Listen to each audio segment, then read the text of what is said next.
All right. Well, my name is Kevin Sanderson. I am the Vice President of Marketing at My Amazon Guy. And for those of you watching us, you are in for a treat because we're going to be talking about all things pay-per-click advertising. So if you do it well, you can have lots more sales coming to you. But if you don't do PPC well, what happens? We know you can basically be donating money to Amazon. And we want you to be profitably putting money into your account. So we're bringing you guest experts, such as our expert who's with me right now, Stephen Noch. So, Stephen, thank you for joining us. Thanks for having me, Kevin. Looking forward to this.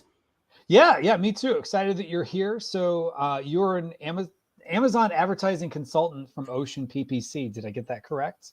Correct. Yeah. Awesome. Well, I'll give you an opportunity to tell a little bit more about yourself here in just a moment. But before I do that, I also want to throw out a couple ground rules.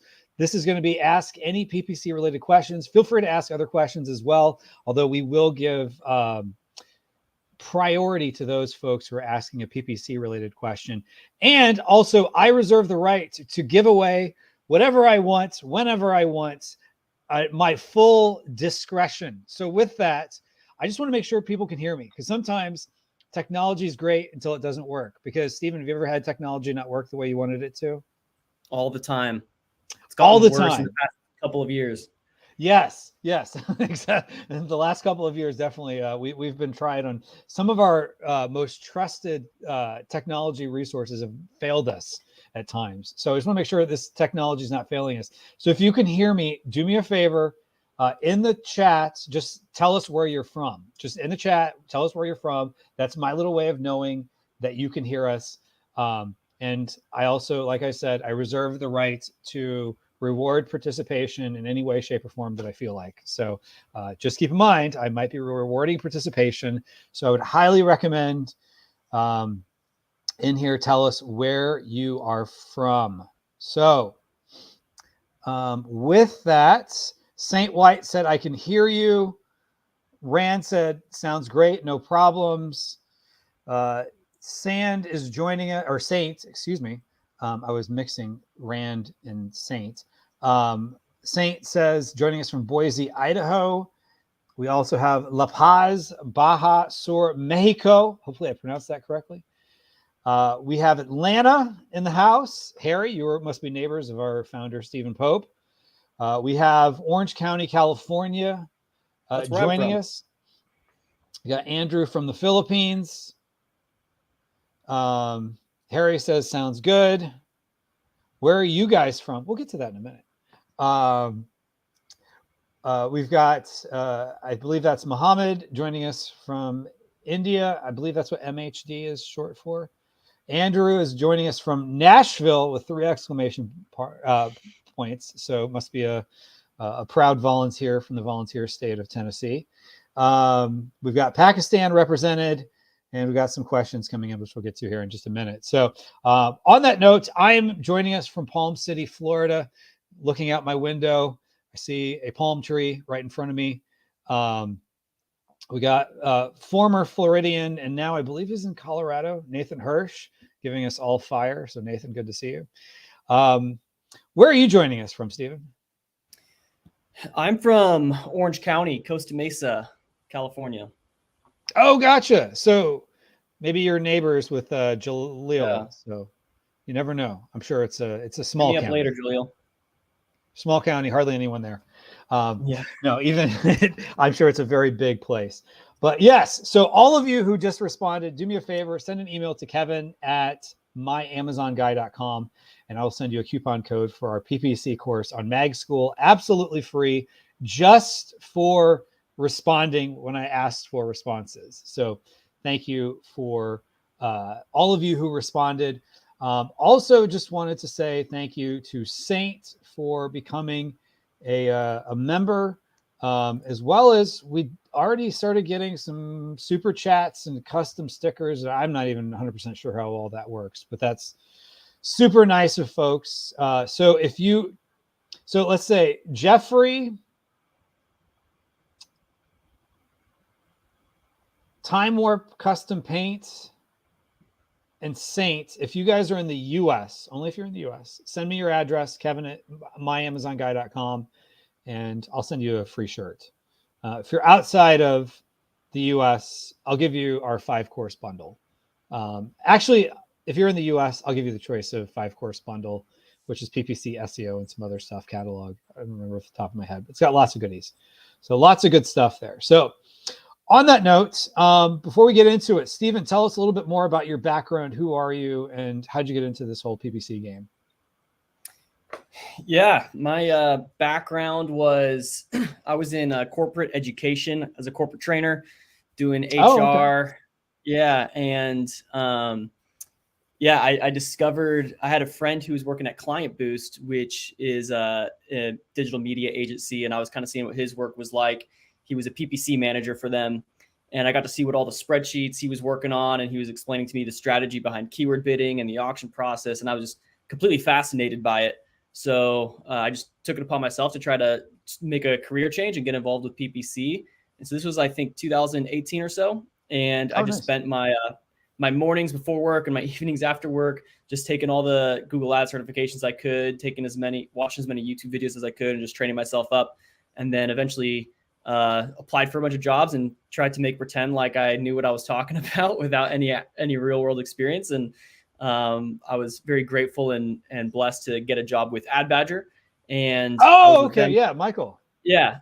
So I was with them, and that was where I got to really start diving into actual account management and content creation for their company, and did a lot of learning there. Just being able to kind of combine my skill sets from corporate education and bringing that into training and education, specifically around PPC. And so that's kind of been a big passion of mine. And since then, I've been doing a lot of account management and consulting work. And I just really like talking with people and helping them understand their own advertising better so that they can be better in the space, especially as it becomes more competitive. Yes, the days of you just throw up a auto campaign with 30-cent bids and just call it a day are long gone. So yep. If folks wanted to get a hold of you, we'll give them a reminder at the end. But if they want to get a hold of you, where would they go to find you nowadays? LinkedIn is the best part, and just when you make a connection with me, just add the note "My Amazon Guy" when you send it, just so I know, because I get a lot of spam requests. So try to filter through those. Yeah.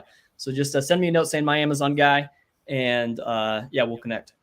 Awesome. And then you also have a website, oceanppc.com. Correct. Yep.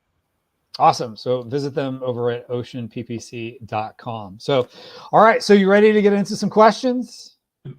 Let's do it. All right. Awesome. So we've already got tons of questions here. The thing I will say is we will prioritize questions that are PPC in nature.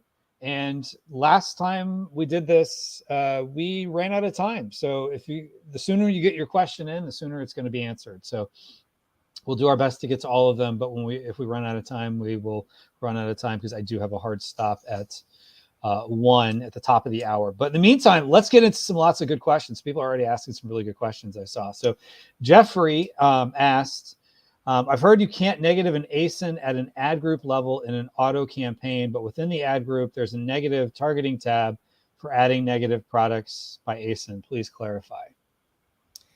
Yeah, I think that's outdated information that you can't negate ASINs for auto campaigns. There was a time when that was the case, and it was extremely frustrating because I remember being in auto campaigns, downloading search term reports, seeing all of these ASINs that had been targeted by the auto campaigns, and there was absolutely no way to negate, to clean that up, or if you're trying to have your auto campaign exclusively focus on going after competitors' ASINs instead of going after your own.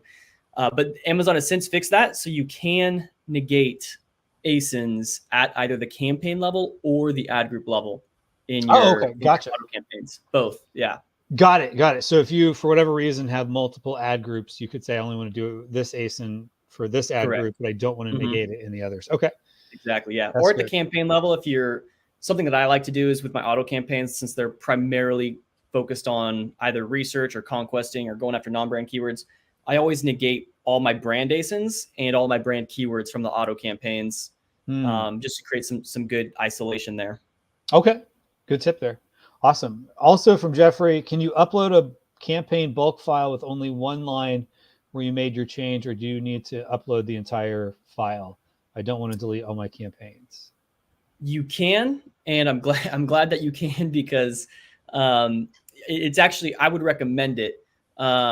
Whatever rows you are not changing, you can just delete, and it'll clean up your file. So that's actually the first thing I always do. I'll download a bulk file, and let's say I'm only adjusting my keyword bids and my auto targeting bids.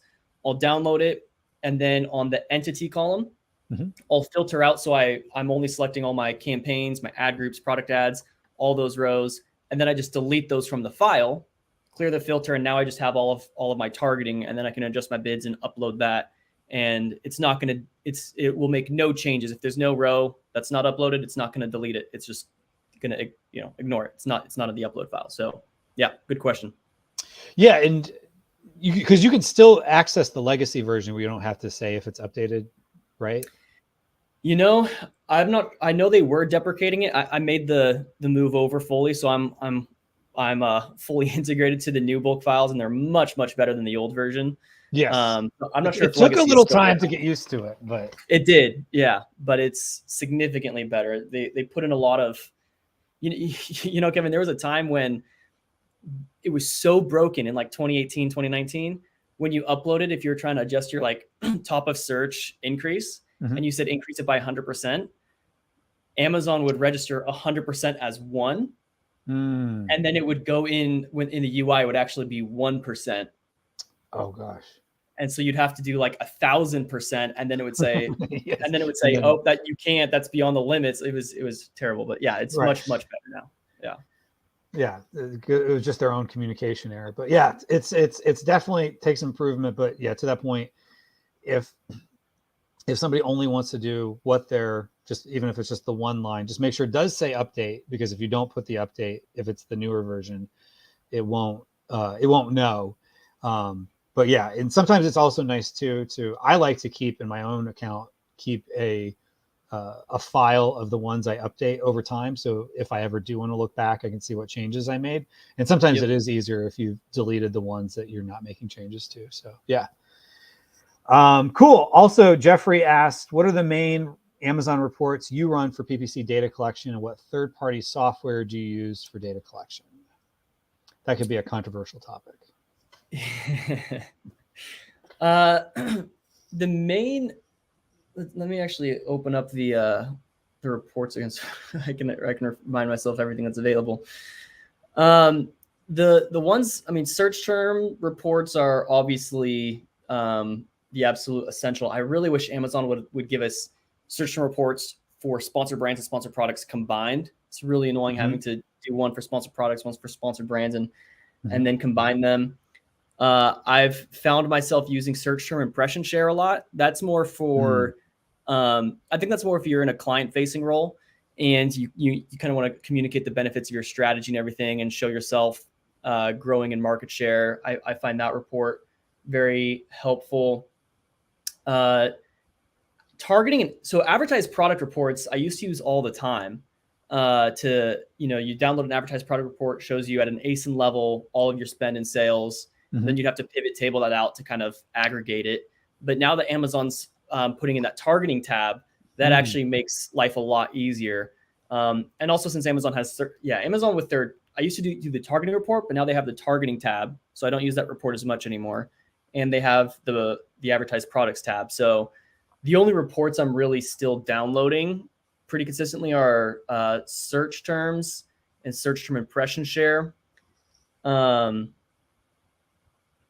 sponsored brands, it's sometimes kind of cool to see your placement data or your search term impression share there as well. But I don't use that as much, since sponsored brands are usually like 2% or less of our spend.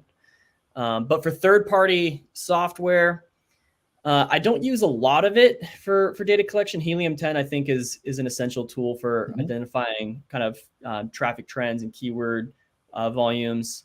Recently, I got access to a really powerful tool called Analytic Index, which is essentially it's probably the largest retailer database I've ever seen in my life. You can measure your share of voice or your impression share on virtually any search term you can think of, going back for 3 years. So it's extremely powerful. Because a lot of other tools, they won't track it for you until you tell it to start tracking. Yeah. It can be problematic if you just took on a client, let's say this quarter, and they're saying, how did we grow our share of voice this year to last year? With any other tool, they wouldn't have it tracked, so you wouldn't know. But with Analytic Index, you can easily you can go back to Q1 of last year and Q1 of this year and do year-over-year comparisons. It's crazy powerful. It's expensive though. It's like $60,000 a year. Oh, okay. Gotcha. So that's not, but I'm not paying for it. Got it. So just go out and get on a whim. There's probably no 14-day free trial for that one, but I think they do free trials. Really? Okay. Yeah, we started off on a free trial. That's worth the cost of admission just right there. And they publish monthly reports that are free to download. It may or may not, if you're a very large brand, you may be able to see your brand data in there. If you're a smaller brand though, you're not going to be in their monthly free reports. So for that, you could access a free trial. And okay. Yeah. That's good to know. All right. So what else do we have here? It looks like, there was a super chat came in, which we'll give priority to this one. How would you, so Forged from Freedom says, how would you do PPC on thousands of parent ASINs in an account? Full AI automation, controlled automation, manual has proven to be very difficult. Yeah. It really depends on quite a few things. It depends. So thousands of parent ASIN, it depends on the campaign structure too, and how much volume every individual ASIN is getting. So for example, I work with a Merch by Amazon account that has probably 10,000 ASINs. Wow. And Merch by Amazon, by the way, if no one knows, it's print on demand. So you submit designs to Amazon, and Amazon will actually do the printing for you. So this one individual has probably 10,000 designs, but each individual design gets relatively low traffic. And so, in total, there's a lot of traffic across all of them. But for that one, we're able to group things into smaller chunks just to help aggregate our data a little bit better, so that when we are, applying formulaic bid changes, we have more data behind them to make them, higher data confidence for those changes. If you have an account with thousands of parent ASINs and every individual ASIN is getting a ton of volume, a ton of traffic, to the point where we're going to be more granular. And let's say, you're now running thousands of campaigns. I find daily budget management on thousands of campaigns extremely difficult to do. And so that's something that I would certainly think some automation could help with the heavy lifting. When it comes to bidding though, keyword bidding, I am extremely particular about my keyword bids, and I never like letting third-party software manage the bids for me. That's my preference thing. I I just don't like not knowing exactly what the formulas are and how they're coming to those conclusions of what the keyword bid should be. I have some formulas for certain different scenarios, whether I like to look at the overall pacing for an account, in terms of our ACoS, in terms of our spend and sales, how's the overall pacing doing? And then individual products might need a little bit more of a bump. So those are all things that I've turned into variables in my equations. Mhm. And I just have a couple of macros in Excel. So it's easy. You download the file. In my Excel, you can tweak a couple of variables and then hit a different button depending on, client goals, client pacing, anticipations that you have. So I would call that doing manually because I can still tweak those. But it's all bulk, still bulk files. I would never do anything in the UI in bulk. That would be a nightmare. Yeah, especially if you're trying to have like formulas. As much as I love the new targeting, well, it's not really new anymore, but the new-ish targeting tab, I kind of wish that there was somewhere where you could do like, even on Amazon's UI, have some sort of formulas or. I know, yeah. You really can't, not like you can in an Excel or Google Sheet. So, and that's something that, I have yet to see that even in third-party tools as well. But when you're able to like set up automations for your bids, I would love to be able to set bids to a certain percentage of a certain ratio or a certain metric, and that be the bids. Most of the time, it's just saying increase or decrease by X% or X amount, and that's usually the end of it. And I like to set things as ratios of different things in order to balance performance. Okay, gotcha. Interesting. Awesome. Well, great question there, Forged from Freedom. So for jumping in there, and again, I take full responsibility for who I give or don't give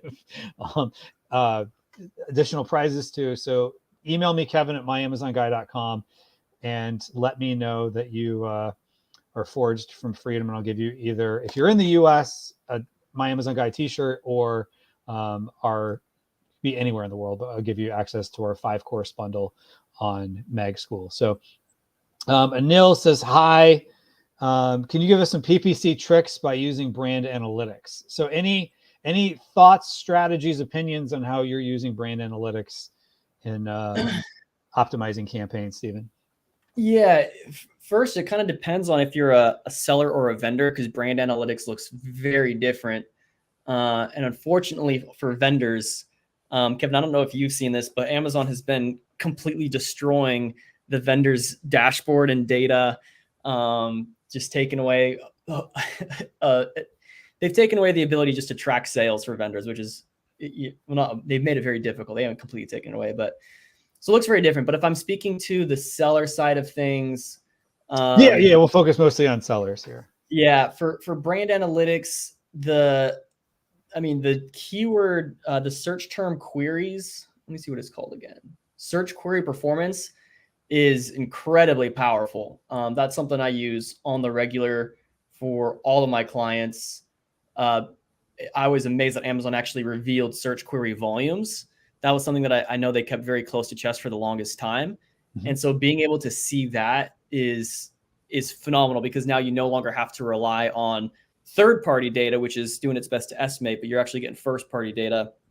And I think a lot of third-party apps have actually started incorporating this into their estimates, so they've gotten a lot more accurate since then. But what I love about this report is, being able to see search query volumes, being able to see, your highest opportunity keywords. Also, being able to see the purchase rate, I think, is incredible. So you can see the total purchase rate for a specific search term. And that is going to be a massive insight, because you can see if your conversion rates have been trending down. You can see if the full purchase rate for certain keywords has been trending down. And so you can identify, is this a platform-wide issue? Is this, consumer behavior changing? That purchase rates are down for, the whole category of keywords we're going after? Or if that's staying relatively flat and it's only your conversion rates on those keywords has been going down, now you have a much different insight. Something changed. Either your product changed, maybe you got a bad review, or you or your price went up or something like that, or the competitive landscape changed and competitors have been doing more deals, or they've been generating more reviews or getting more momentum. So that's going to, being able to look at that purchase rate versus your own purchase rates. Also being able to see your brand share, again, is huge, especially for client-facing roles when you're trying to communicate, even if your sales are down year over year, if you can show that your brand share of sales is up on those specific keywords, you can show, hey, we're actually taking more of the market share away from our competitors, but total sales are down, and that's why our sales are down. But we've been actually doing a better job of not being down as bad as competitors as we've been stealing that market share. So, search query performance dashboard, I use that more than anything else, I think, within the brand analytics. There's a couple of other cool things in there, market basket analysis. You can kind of see what other products, you can get other ideas for other like product targeting options. But yeah, the search query performance is definitely the strongest, I think. Got it. Okay. Let me look here. Let me ask another question from Jeff. We might skip around a little bit. Do you break your auto campaigns into 4 separate campaigns, or just 2, or just 1? Is there a protocol you follow to do 4 versus 2? And just for the benefit of the audience, can you just explain why somebody might break into 4? Yeah. So back when Amazon used to only just have auto campaigns, and that was it. It was just auto shotgun. Let it go. Yeah. And then in late 2018, they introduced enhanced auto targeting. So within all of your auto campaigns, if you launched a campaign starting, let's say, November 2018 or more recently, you'll see in those ad groups, there's 4 different targeting options that Amazon's doing. They have close match, loose match, complement, substitutes. So close and loose match are focusing on search terms. So how closely the search term is to your product's indexation. And then there's complements, which are product targeting, going after products that, someone might buy that in addition to yours, or substitutes. People would buy that instead of yours. And some people have then decided to create 4 different auto campaigns. And in one campaign, you're only running close match, and another, you're only running loose match, and then complement, substitutes, and segregating it that way.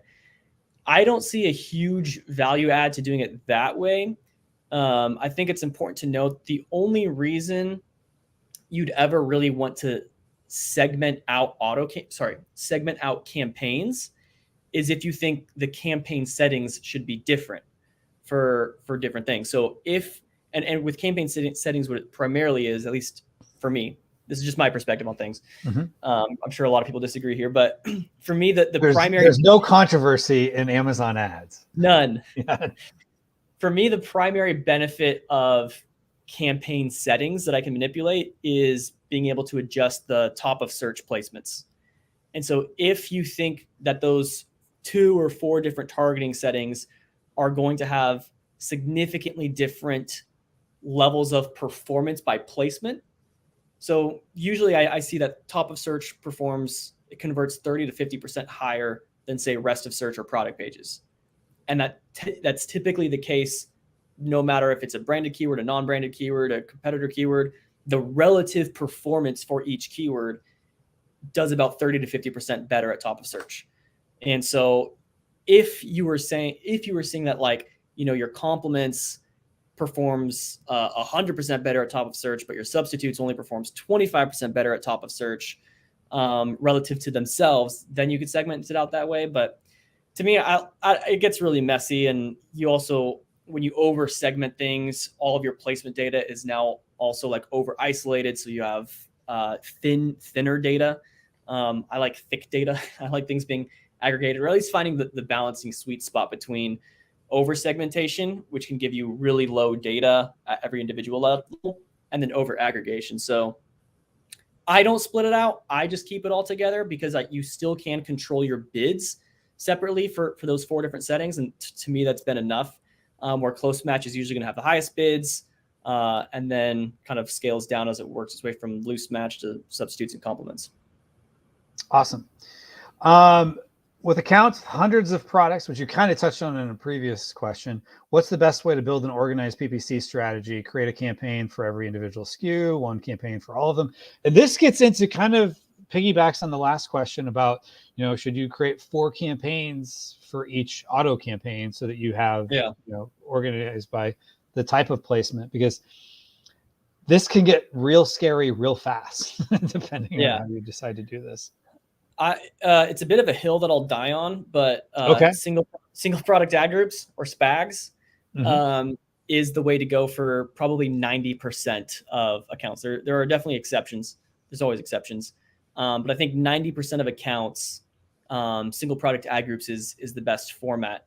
And what I mean by that is the most, I really see issues when people have multiple products in the same ad group. And the reason why is, similar to the previous conversation where we were saying, when you group things by campaigns, what you're primarily able to do is you want to make sure everything in that campaign should have similar campaign settings, because those campaign settings are going to affect everything in it.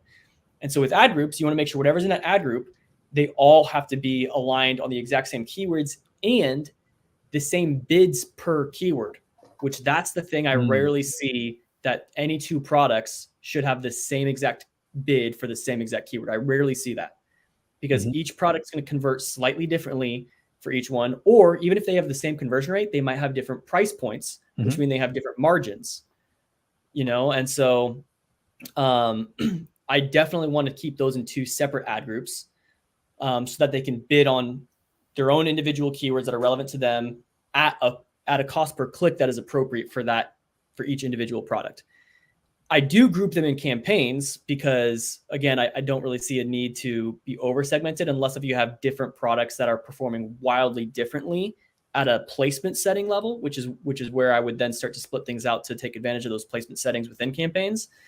But yeah, if you have hundreds of products, what I would recommend doing is group those products into, families or something like that.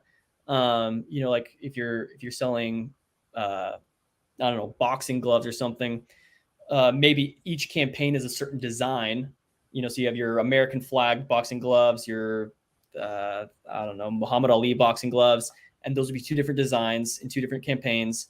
And then within each of those campaigns, your ad groups are going to have all the variations. So you can actually, maybe that's the way to think of it. You can have your parent ASINs at the campaign level, and then all your variations in separate ad groups where you have your different sizes of your different gloves, because each of those are going to have different levels of search volume. Some people are searching for large gloves, small gloves. So you want to have those keywords direct traffic to the right ones. And then the different price points, are also going to make a difference on margins and make a difference on how much Amazon actually charges you per click. So you want to take advantage of all that. So that's my recommendation for that. Got it. Now on that account you described, they had like 10,000 merch by Amazon SKUs. So these aren't ones that they're keeping inventory of, but still that they have designs and so they're individual products. Would you have, like, let's say, beach themed t-shirts all in one campaign and then multiple different shirts? Exactly. Yeah. And for that one in particular, so we did, this account has a couple thousand designs, or I don't know, I actually forget the exact number. Let's just say it has 1,000 designs.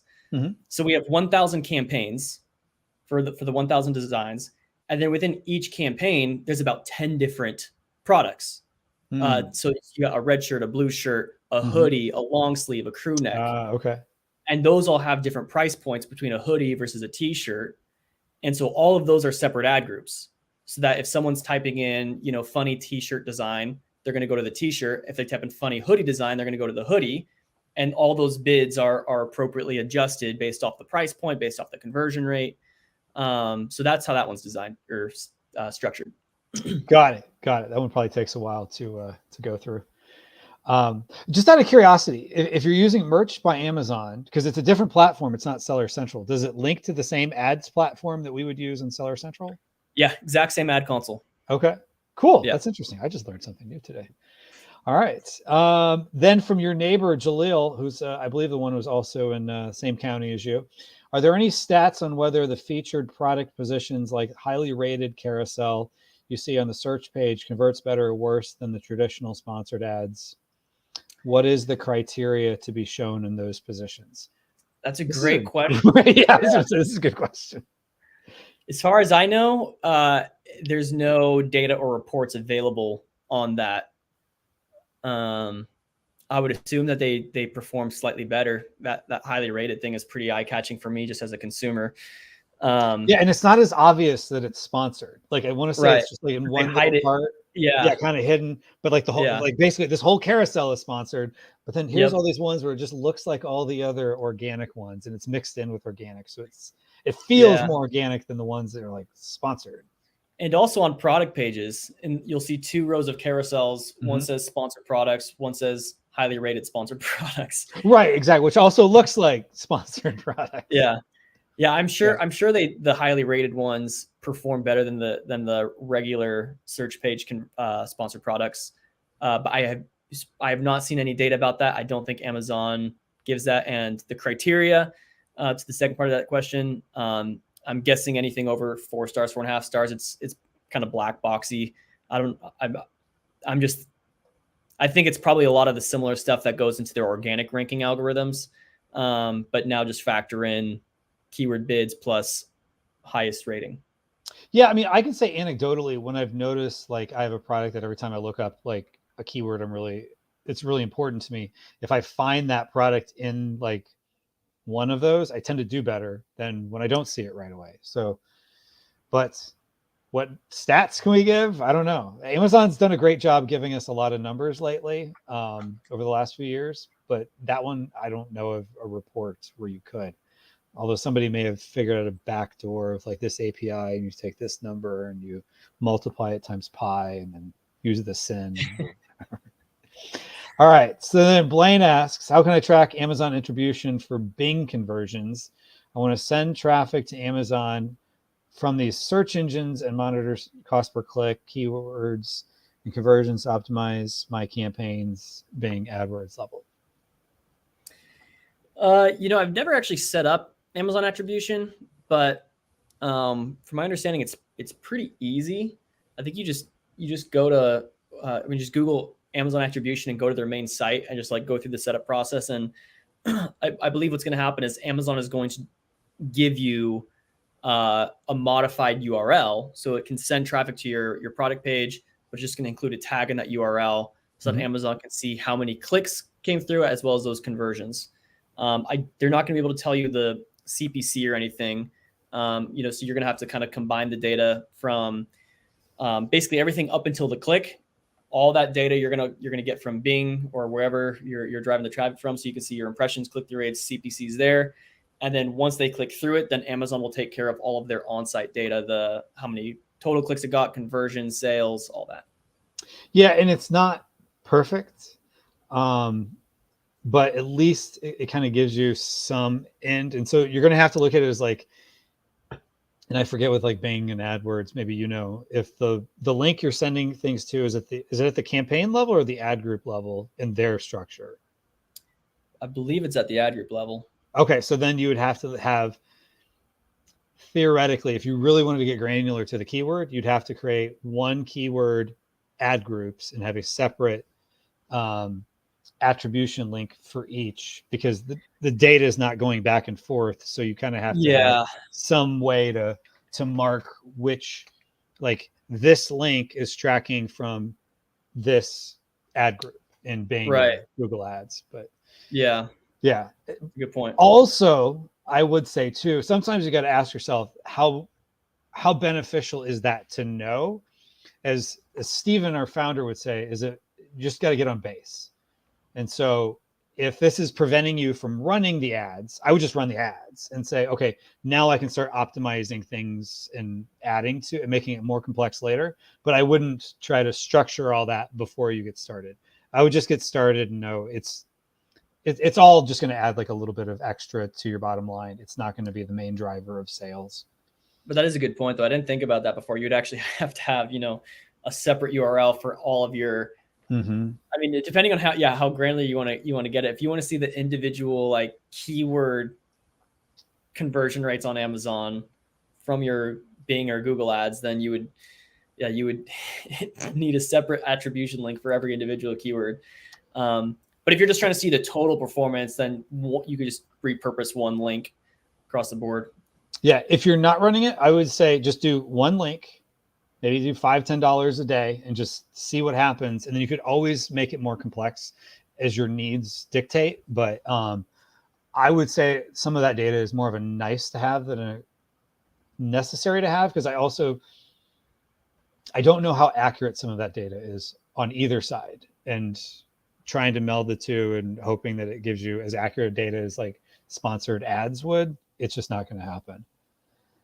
Someone asked a question. Halima asked, I have made variation through flat file. Variation is indicating Seller Central, but not on front end. How to sort out this issue? I'm the wrong person to ask. Yeah, there's I've never done a flat file in my life. there's more to that question than we would probably have time to unpack, and I don't have all the details on that one. I would suggest you can always book a coaching call with our team. So if you go to myamazonguy.com/coaching, which we might have a banner for. We have a lot of banners. Just go to myamazonguy.com/coaching, COACHING, and you can book a coaching call with one of our experts who can help you with that. Oh, there we go. You can also, just a little fun fact. Thank you, whoever just threw that up there. If that was you, Ryan, in the background. Book a coaching call at myamazonguy.com/coaching. It'll take you to the other one. So good job there. All right. So let's get to some more questions. Where was I? Get back up here.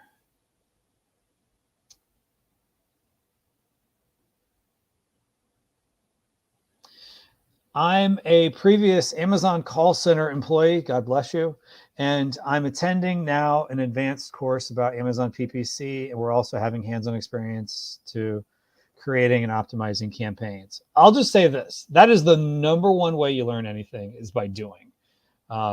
Even if you have experience at Amazon or wherever, or you've watched lots of these live streams, you're only going to know when you dive in and start doing. That one we'll have to get to. Basically same answer, just book a call with us. I'd love to apply as an intern to you guys. myamazonguy.com/jobs. Usually happen, someone else can answer that one. Oh. How do I know when to use a single keyword campaign versus a multiple keyword campaign? What are the pros and cons of each? This is probably going to be extremely controversial, and probably some feelings will get hurt, but I'll let Stephen answer this one.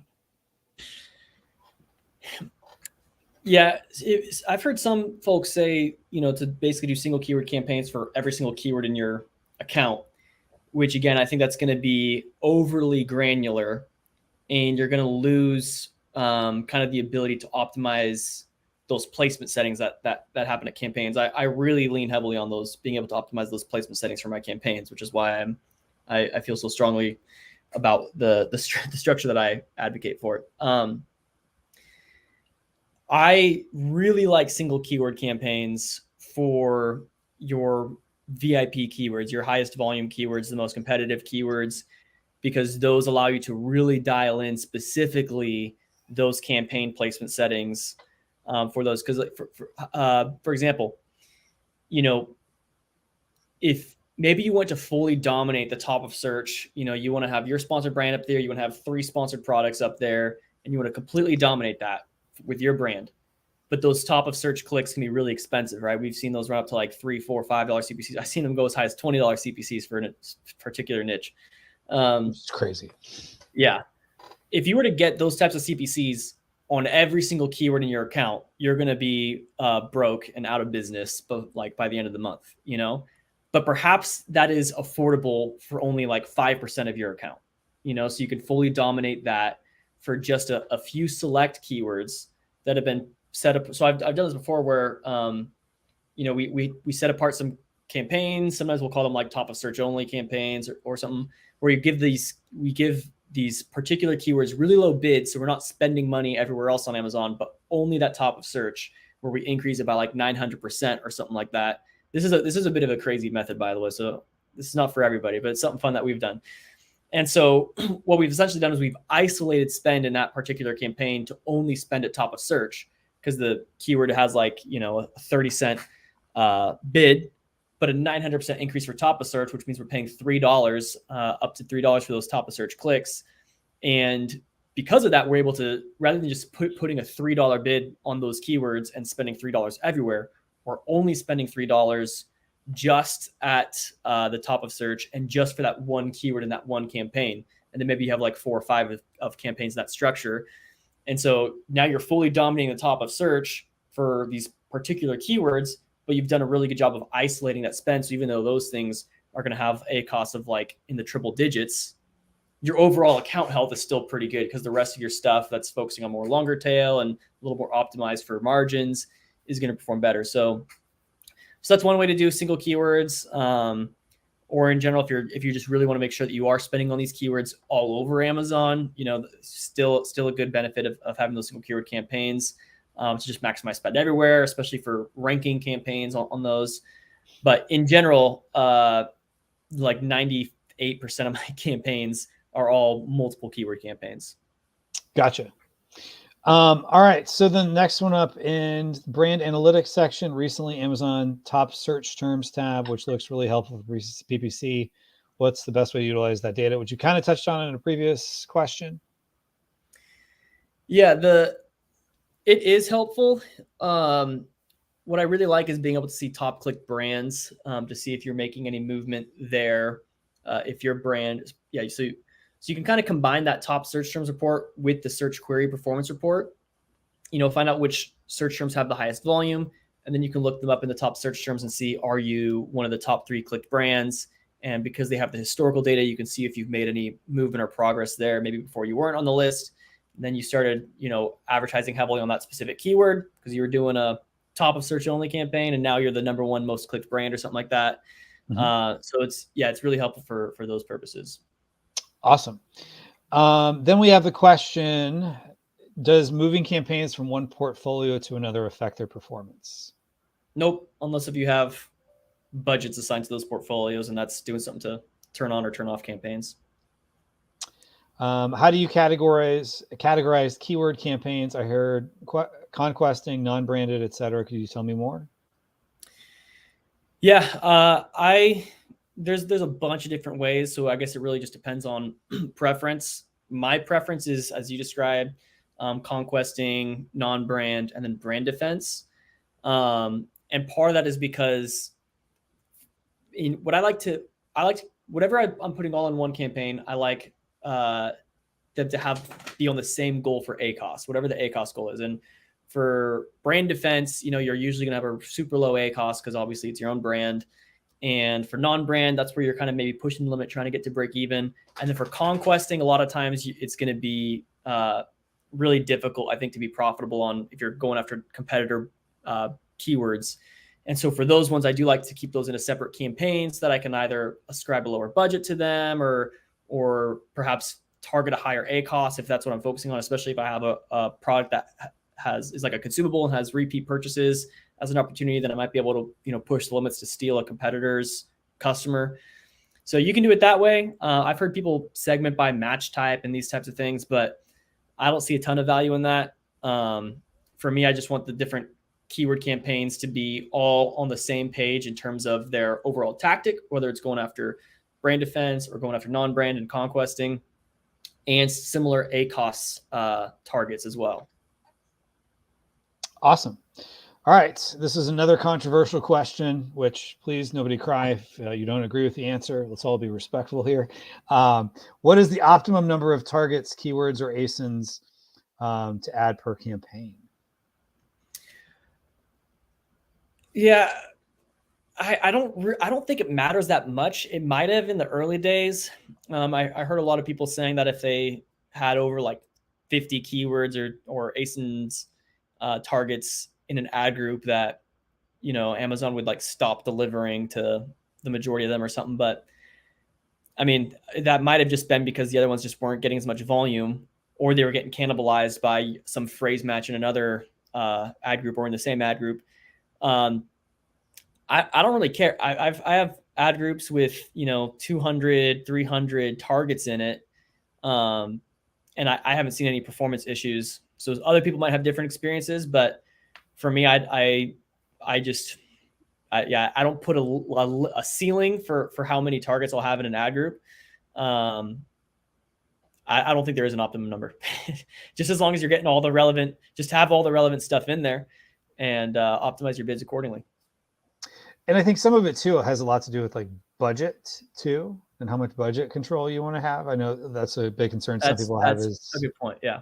Yeah. But the thing with Amazon, I will say there's a lot of ways to skin the cat. And so my answer is always like, test it, find out what works for you. Yeah. All right. So next up, all right. Retargeting question. I sell two completely different types of products on the same account. I've noticed one type is getting retargeted by other type. Is there no negative ability for retargeting?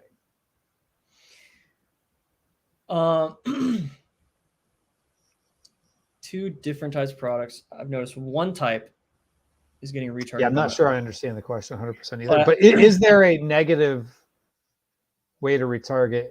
I'm assuming it means like sponsored display. You know, there wasn't for the longest time, and they said it was coming, and I actually haven't checked to see if it's here. I don't think it is yet, but I'd have to check again. However, I would make sure that you are doing same product view. If you're doing like brand viewer, or if you're doing okay, so this might be the case. So it sounds like he's got two different products, and you say, hey, if you viewed it, by the way, the view, I confirmed with an Amazon rep. Oh, okay. I see. Yep. Yeah. The view remarketing is automatically negated purchasers. Oh, so if you say if someone viewed a product, typically you'd want to also negate the audiences that purchased the product. Mm-hmm. But an Amazon rep told me that that's automatically included in the views. It's views only without purchasing is what that audience is. But it sounds like you have one ad group and you're saying viewed this product or this product, retarget them, and they're kind of being cross-targeted. I would put those into two separate ad groups and say for one ad group, only if they viewed this one specific product, and the other one only if they viewed this specific product, retarget them. And then that should isolate the retargeting out. Okay, good deal. All right. So how do you use sponsored brand campaigns as compared to sponsored products? I guess more from a strategic level.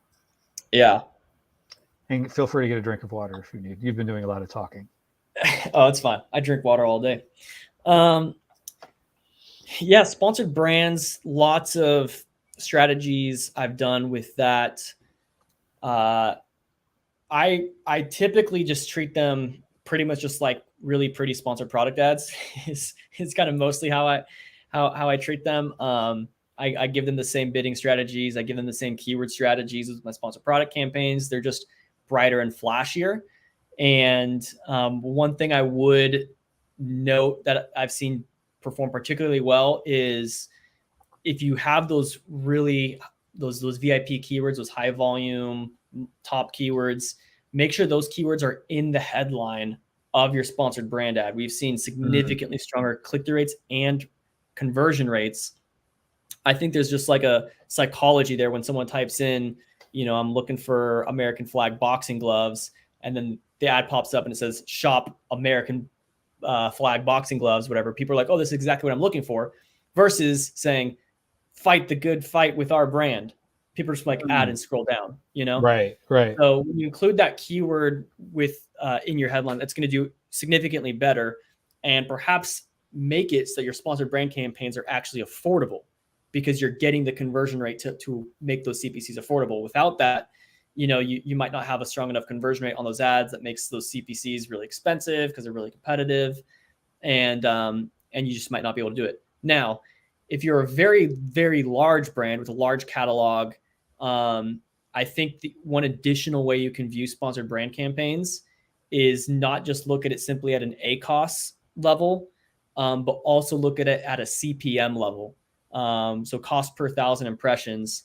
And essentially, I think those sponsored brand campaigns, especially with Amazon adding in those featured images and everything, they're really bright. They're really flashy. And I do think you can convey some really good messaging for your brand. And on a lot of other platforms, like on Target and stuff, they'll have these offers to their vendors where you can purchase They call them like search sponsorship display campaigns.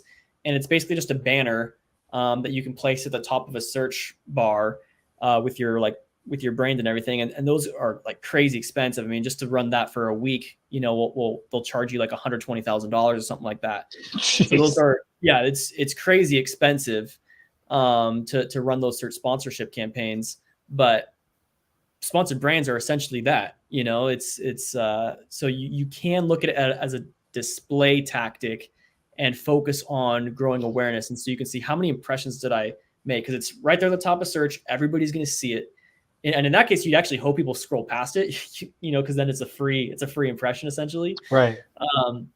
So that's one added benefit of those sponsored brand campaigns. You could look at it at a CPM level if your goal is to drive awareness and make more people familiar with your brand. Yeah, it's definitely a higher up in the funnel target, as well as it's never the primary driver. It's really, you're adding icing onto the cake, or maybe even you're putting some sprinkles on top of the icing. All right, so we got time for one more question here. And this is also going to be another one that could be controversial, and I'd love to hear Steven's thoughts on this one. What are your latest thoughts on negating keywords in auto campaigns after you graduate them into your winner circle? So basically, you're taking them from auto into manual. This one, I've heard many very passionate speeches both ways from folks over the years on whether or not to do this. So what say you? I don't. I've seen, from my personal experience, I've seen performance tank when I negate everything that was doing well in those auto campaigns. And particularly for me too, I think that for me, the main reason is when you negate everything that was converting well from those auto campaigns, it's now extremely difficult to calculate the bids on those keywords, on those auto targets. Because you're saying, hey, I'm going to take the last 30 days. We're going to calculate the bids for all of my auto campaigns based off the last 30 days. However, what you're missing from that equation is the fact that everything that just earned you a sale in the last 30 days is now a negative. So you're now like increasing your bids, like, oh, this is doing well, this is doing well. And you're increasing bids on everything that's exclusively going to be going after all of the non-converting search terms. Right, exactly. Pulled in. So for me, that's the main thing. It makes my life a lot easier to bid consistently. And, you know, I think Amazon, I'm suspicious. My tinfoil hat theory is that Amazon will actually give you preferential treatment the more you're spending on auto campaigns, because Amazon likes to be in control, and I think they might give you benefits. I haven't tested that. That's just my suspicion. But for me, the primary reason why I don't negate from my source campaigns or ad groups is because it'll mess up my bidding when I'm then looking back over a historical window to adjust bids. Yeah. And, you know, if you think about it, like, there's history in that campaign. This has always been a kind of a debate over the years too. Like, is there a history for that bid? But if you think about like the bulk sheet, everything has an entity ID. And so there's an ID for that particular keyword and that particular, you know, ad group and that particular campaign going after that, you know, product. So I would tend to agree with you there. So, all right. So on that note, if folks wanted to follow you or learn more as we wrap this up, where would they go? Yeah, just hit me up on LinkedIn and send me a note that says My Amazon Guide, just so I can filter it out from all the spam messages that I get. Awesome. And then they can also check out your website, oceanppc.com as well, and follow you on LinkedIn. So definitely do that, folks. And if we can help you in any way, definitely hit us up at myamazonguide.com. And we can offer you a free review of one of your products. We can have one of our conversion rate experts go through your product. Just go to myamazonguide.com/ASIN, and we will do a free review of one of your ASINs. So just go to myamazonguide.com/ASIN, and we will get that going for you. So again, Stephen, thank you for joining us. And for those of you watching, thank you for joining us. If you're watching the replay, thanks for making it all the way through the replay as well. Take care.